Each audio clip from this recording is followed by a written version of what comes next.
నమస్తే వ్యూయర్స్, నేను Sahasra. Welcome to our channel. CM Jaganmohan రెడ్డికి ఈసీ నోటీసులు ఇచ్చింది. ఈసీ నోటీసులు ఇచ్చిందంటే మామూలు విషయం కాదు. ఏదో తప్పిదం జరిగింది. ఇంతకీ మరి జగన్మోహన్ రెడ్డి ఏం తప్పు చేశారు? ఎందుకు నోటీసులు అందుకోవాల్సి వచ్చింది ఈసీ దగ్గర నుంచి? మరి ఈ పూర్తి వివరాలన్నీ కూడా మనం ఏపీకి సంబంధించిన ఒక వ్యక్తి ఉన్నారు, తనని అడిగి తెలుసుకునే ప్రయత్నం అయితే చేద్దాం. నమస్తే అండి. నమస్తే అండి.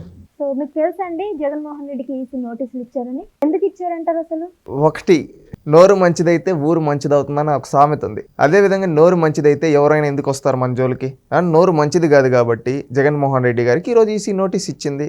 ఏంటంటే ఇదేదో ఫస్ట్ టైం నోటీస్ అనుకుంటారేమో జగన్మోహన్ రెడ్డి. గతంలో అనేక ఎలక్షన్స్లో అనేక సార్లు నోటీసులు ఇచ్చారు తెలుసా. ఇదేం ఫస్ట్ టైం కాదు జగన్మోహన్ రెడ్డికి.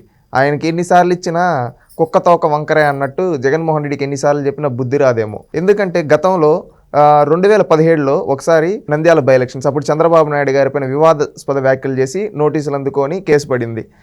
అప్పుడు మళ్ళీ మారాలి కదా. ఇప్పుడు ఏమంటూ ఉన్నాడు మీటింగుల్లో?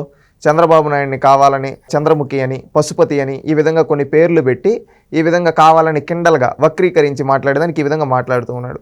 అది ఎలక్షన్ కోడ్ ఆఫ్ కండక్ట్ వ్యతిరేకంగా ఉంది. అందుకని ఎలక్షన్ కమిషన్ ఇన్వాల్వ్ అయ్యి నువ్వు ఒక ముఖ్యమంత్రి స్థానంలో ఉన్నావు, ఒక ప్రతిపక్ష నాయకుడు ఆ విధంగా ఎందుకు అంటున్నావు, నువ్వు ఎందుకు అనాల్సి వచ్చిందో ఆ పదాలు వివరణ ఇవ్వు అని అడిగింది. జగన్మోహన్ రెడ్డి ఏమి వివరణ ఇస్తాడు? కోర్టుకే కొట్టే దొంగ, కోర్టుకి దొంగ ప్రతి శుక్రవారం పోవాలి, సంతకం పెట్టాలి. అప్పుడు ప్రతిపక్షంలో ఉండేటప్పుడు 2 రోజులు పాదయాత్ర చేసి 3 రోజులు పనుకునేవాడు.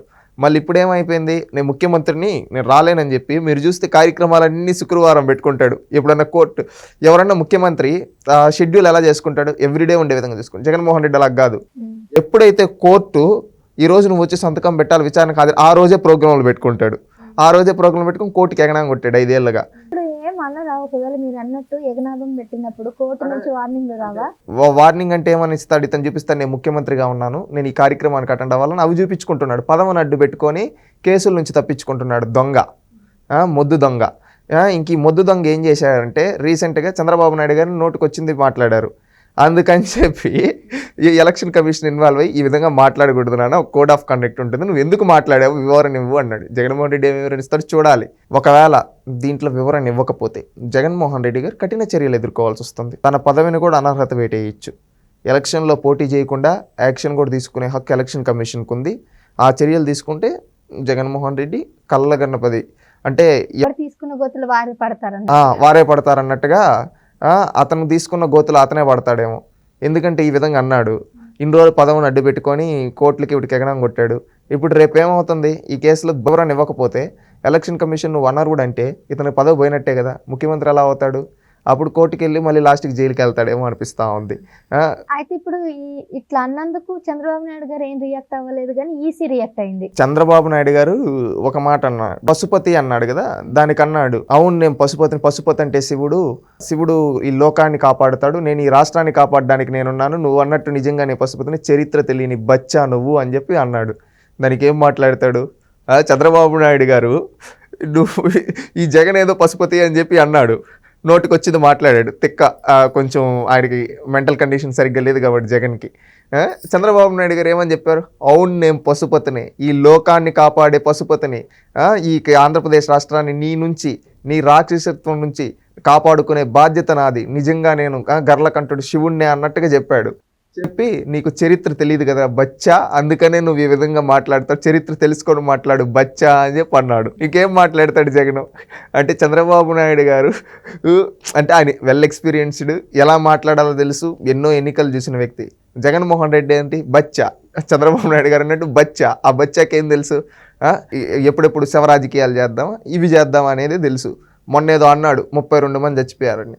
32 మంది చచ్చిపోయారంటే అది నీ యొక్క చేతగానితనం వల్ల. నువ్వు ముఖ్యమంత్రివి, నీ చీఫ్ సెక్రటరీ, నువ్వు పెట్టిన చీఫ్ సెక్రటరీ, వీళ్ళ పనికి మాలతనం వల్లే కదా చనిపోయింది. దానికి మళ్ళీ చంద్రబాబు నాయుడు పైన దోస్తాడు. ఇది వీటి చరిత్ర, జగన్మోహన్ రెడ్డి చరిత్ర. ఏంటంటే చేసింది ఏమీ లేక ఈరోజు ఎలక్షన్ ప్రచారాల్లో ఈ విధంగా దిగజారుడు మాట్లాడుతున్నాడు. చేసింది ఉంటే చేసింది చెప్పుకునేవాడు, చేసింది లేదు కనుక ఈ విధంగా చెప్పుకుంటూ ఉన్నాడు. ఇలాంటి వ్యక్తి రాజకీయాలకు అన్ఫిట్. ఇలాంటి రాజకీయాల్లో ఒక చీడ పురుగు లాంటి వ్యక్తి జగన్. ఈ చీడ పురుగును మనం రేపు ఓటు అనే ఆయుధంతో బుద్ధి చెప్తే మన రాష్ట్రం బాగుంటుంది, రాజకీయాలు బాగుంటాయి. ఇప్పుడు ఈసీ నోటీసులు పంపించిన దానికి జగన్మోహన్ రెడ్డి దగ్గర నుంచి ఎటువంటి రెస్పాన్స్ వచ్చిందా? అంటే ఇక్కడ నుంచి అయినా ఇట్లా ఆపడం మానేస్తాడంటారా? చూడాలి. కుక్కతో ఒక వంకరే అన్నాం కదా, ఆ విధంగా జగన్మోహన్ రెడ్డి ఎప్పుడు వంకరగానే మాట్లాడుతుంది. ఇది తొలిసారిగా దీనికి నోటీసులు రావడం. 2014లో వచ్చాయి, 2019లో వచ్చాయి, బై ఎలక్షన్లో వచ్చాయి, ఇప్పుడు మళ్ళీ వచ్చాయి.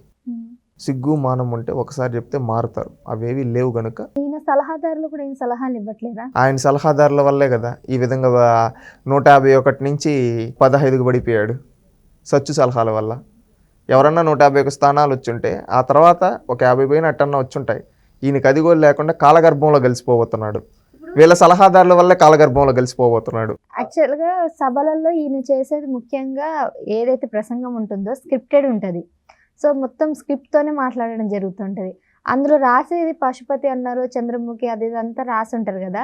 ఖచ్చితంగా ఈయనకు సంబంధించిన సలహాదారులు లేకపోతే ఎవరో రాసిస్తేనే మాట్లాడతాడు, లేకపోతే ఈయననే ఓన్గానే అనడం జరిగిందంటే. ఓన్గా మాట్లాడే అంత టాలెంట్ ఆడింది దీనికి.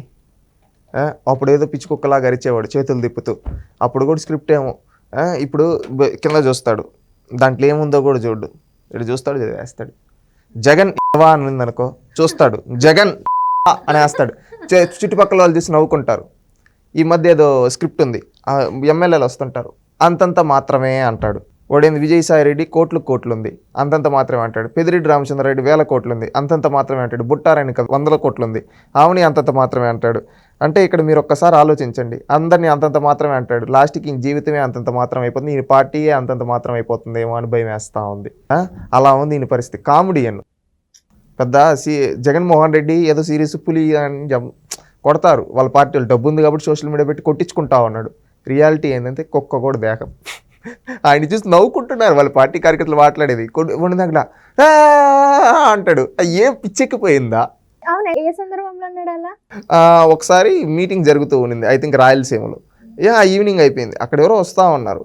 అంతే అప్పుడు సెక్యూరిటీతో అంటే ఏంటి నువ్వు రాణి లేదా వద్దు చెప్పాలి అంటే దాని అర్థం ఏంటి? కామెడియన్.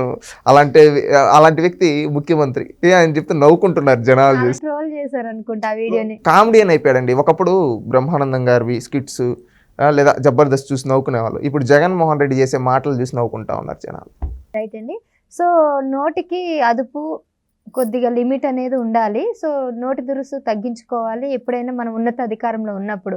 కానీ అంత చిన్న లాజిక్ మిస్ అయ్యారు సీఎం జగన్మోహన్ రెడ్డి గారు. సో అంతమంది మహాసభలో ప్రసంగం ఇచ్చేటప్పుడు ఎదుటి వాళ్ళని దూషించాలా లేదంటే మన గురించి మాట్లాడాలని ఆలోచించి కనుక మాట్లాడి ఉంటే ఇప్పుడు ఈ నోటీసులు అనేది అందుకునే పరిస్థితి అయితే ఎదుర్కోడు ఈసీ దగ్గర నుంచి.